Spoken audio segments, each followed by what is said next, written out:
አብዛኛው ወንድ ልጅ ማለት ነው ደሃ ሆኖ የሚቀርበት ዋነኛው ምክንያት ምን እንደሆነ ታውቃለህ?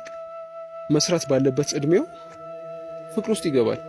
እኔ ከ16 ዓመቴ እስከ 23 ዓመቴ ከብዙ ሴቶች ጋር የፍቅር ግንኙነት ጀምሬ ነበር። ስለ አንዷ ምንም ነገር እርግጠኛ ሆኜ ልነግር አልችልም። ግን አንድ የተማርኩት ነገር አለ።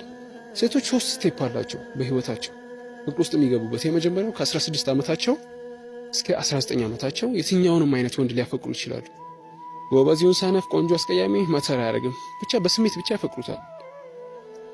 ከ20 ዓመታቸው እስከ 23 ዓመታቸው ደግሞ የሚንከባከባቸውን፣ ፍቅር የሚሰጣቸውን፣ የትገባሽ እሱ ወጣሽ የሚላትን ትሪት የሚያደርጋትን ወንድ ትወዳለች፣ ታፈቅራለች።